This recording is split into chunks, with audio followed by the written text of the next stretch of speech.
Y por supuesto que también hay un ataque a nuestra espiritualidad.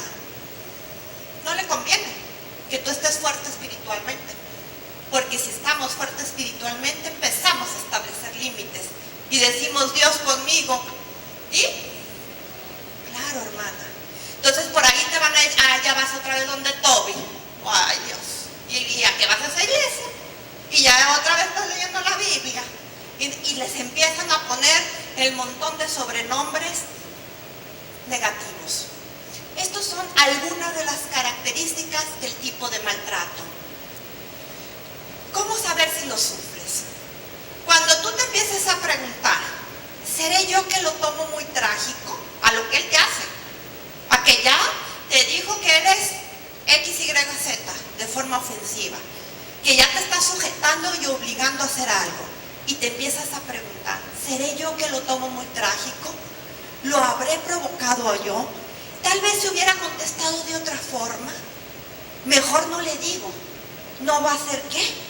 Estos diálogos, hermanas, son frecuentes en las víctimas de maltrato psicológico, porque la víctima se cree culpable de recibir el maltrato, porque como se puso la falda arriba de la rodilla, o porque llegó 10 minutos tarde de la hora acostumbrada, o porque se le quemaron los frijoles, entonces es receptora del maltrato psicológico. Eso es lo que cree la víctima. Ok, ¿cuáles son las repercusiones, hermana?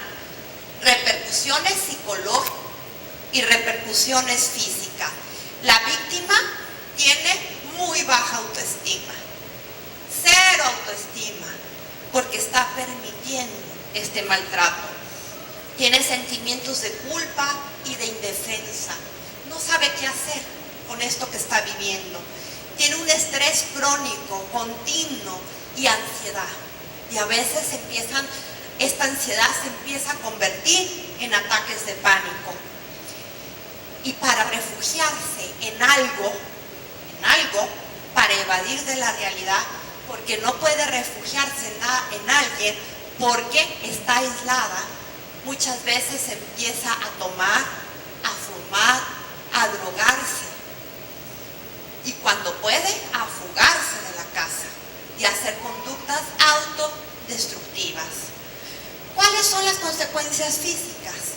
Problemas del sueño, empieza con hipertensión, con alteraciones digestivas, estreñimiento, dolores del estómago, inflamación en el vientre, dolores de cabeza, dolores musculares, hasta ves a las pobres hermanitas así, ¿verdad?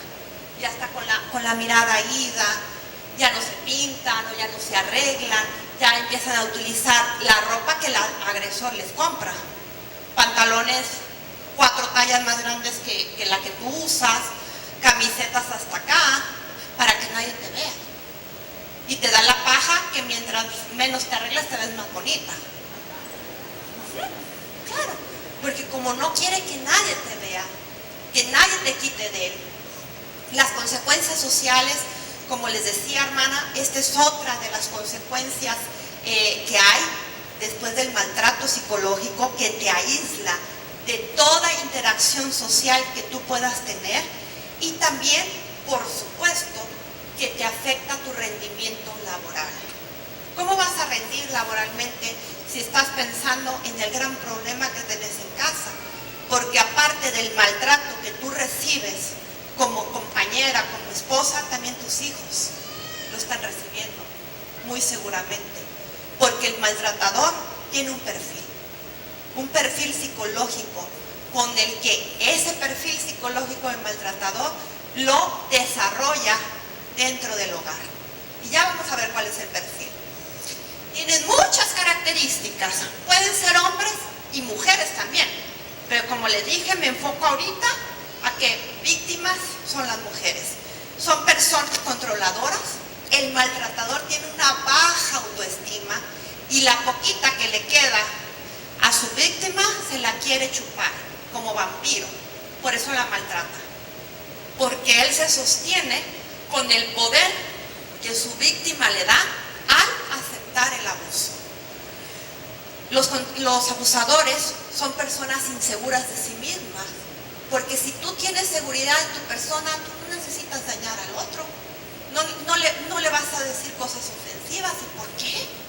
Al contrario, si tú ves una debilidad física, psicológica en tu pareja o en tu compañero, tú le ayudas a que pueda fortalecerla, pero no le dices insultos y no le haces saber de forma negativa las cosas.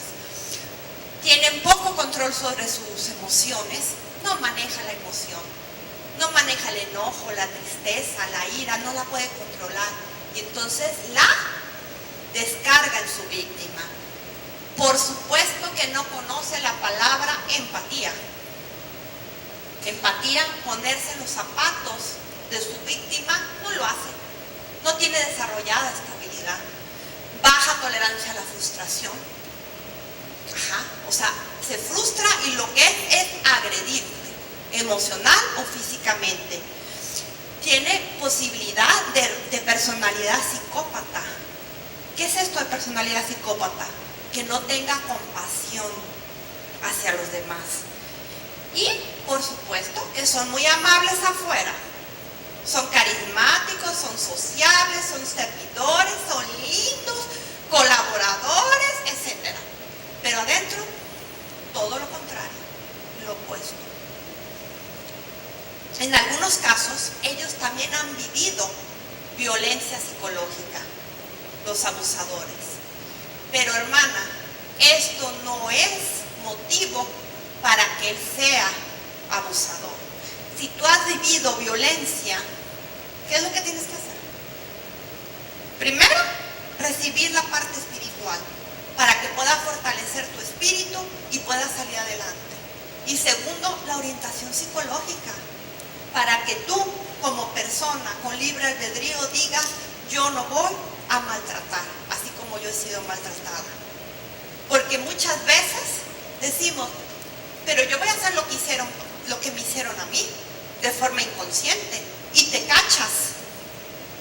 Muchas veces desarrollando acciones que detestabas que te hicieran, y tú las estás haciendo.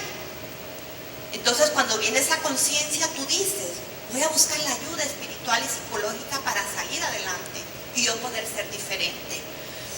Su comportamiento hacia la víctima se caracteriza por una gran variedad de amenazas: echarle de la casa, marcharse él, echarla a ella, llevarse a los hijos, suicidarse, intentar o amenazar con que se va a suicidar, porque no se suicida. Ok, utiliza la ironía, pone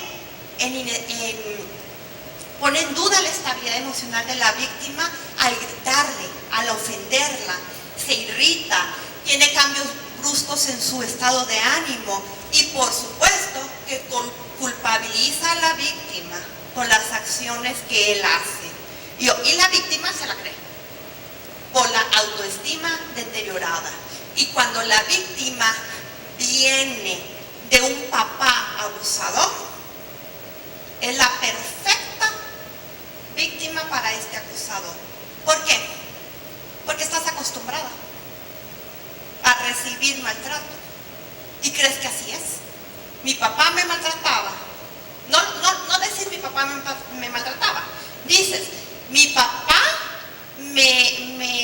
se refería a mí con insultos, con gritos, o me trataba así. Me caso con una persona con las mismas características. Entonces se te hace normal. Ojo, hermana, no es normal. Tenemos que ser tratadas como personas frágiles que damos vida. Y está la palabra. Entonces siempre, hermana, tenemos que recordar.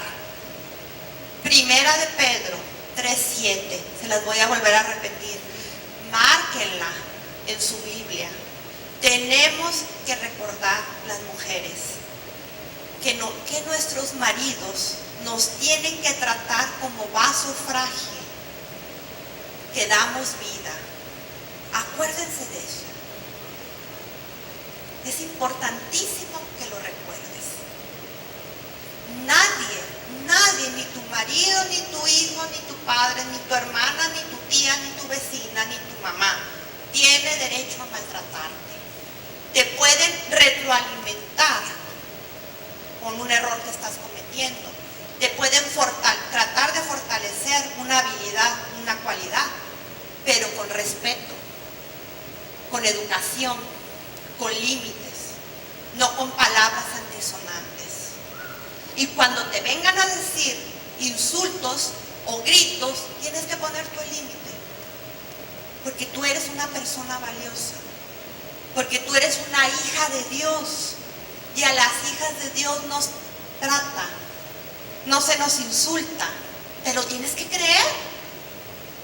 Una persona valiosa, una mujer de fe que nadie maltrata, y tú tratar de llevar a cabo la enseñanza que Él nos dejó, la sumisión en nuestro hogar, apoyando el liderazgo de nuestro esposo sano. Si tu esposo, si tu compañero de vida tiene estas características que yo acabo de describir, no es que tú lo vas a señalar como que es un maltratador, pero busca ayuda. Busca la ayuda espiritual, busca la ayuda psicológica. Entiendo que va a haber unas actividades ahorita después de esta reunión. Acércate a preguntar, que no te dé pena. Hermana, ¿por qué tanto femicidio? ¿Por qué tantas muertes a las mujeres? Asesinatos a las mujeres en nuestro país y en muchos otros. Porque nos callamos. Por eso. Porque creemos que es normal. No es normal. Como tampoco es normal que nosotras nos pongamos al tú por tú. No, hermanas. Eso tampoco es normal. La violencia física, hermana, es prisión. Entonces, tenés que acercarte a las instancias para enterarte, para tener conocimiento. Consejos. Salí de tu casa y rodéate con tus familiares, con tus amigos, apóyate. Si tú expresas lo que te está pasando, recibirás un apoyo de tus seres queridos. No te cuestiones a ti misma, ni te culpabilices. No creas que es tu responsabilidad. La violencia no es la respuesta. ¿Por qué estamos viviendo un país con tanta violencia? Un mundo con tanta violencia. ¿Por qué? Porque estamos creyendo, los seres humanos, que el mundo es como la selva. Entonces el que es el más fuerte es el que sobrevivirá. Y no, hermanas. Porque la violencia engendra violencia y más violencia, y se está acabando nuestro país. Entonces tenemos que detenerla, pero no con violencia, pero sí con leyes y con apoyo de los seres que nos aman, y por supuesto que con el Señor. Ok, no consuman medicamentos, drogas, tabaco, alcohol. Este no es un refugio, porque esto te va a llevar a problemas más graves, a enfermedades, a adicciones, a desequilibrio mental y físico. Ya te lo dije, busca consejería espiritual, psicológica y legal, y siempre tienes que recordar que no es tu culpa, sino la de esa persona, la del agresor, que está mal espiritual y emocionalmente. En ese orden, hermana, espiritual y emocionalmente. ¿Cómo le vas a hacer daño a la madre de tus hijos? ¿Cómo le vas a hacer daño a la compañera que tenés al lado, que tú alguna vez le elegiste como novia y después como esposa o como compañera? No puedes. Tiene que haber una enfermedad espiritual y psicológica. Y si te llegaras a separar de tu agresor, si tomaras esa decisión después de buscar las instancias que ya te mencioné, espiritual, psicológica y legal, y te llegaras a separar, y ya pones distancia física, no lo vuelvas a ver, porque va a estar en su lado encantador y otra vez se va a repetir el ciclo. ¿Ok, hermanas? La siguiente, por favor. Ok, hermanas. Te voy a pedir que dejes por ahí a un ladito tu cuaderno o sobre tus piernas. Pon tu cuaderno, tu Biblia, pero vas a cerrar los ojos. Yo le digo cuando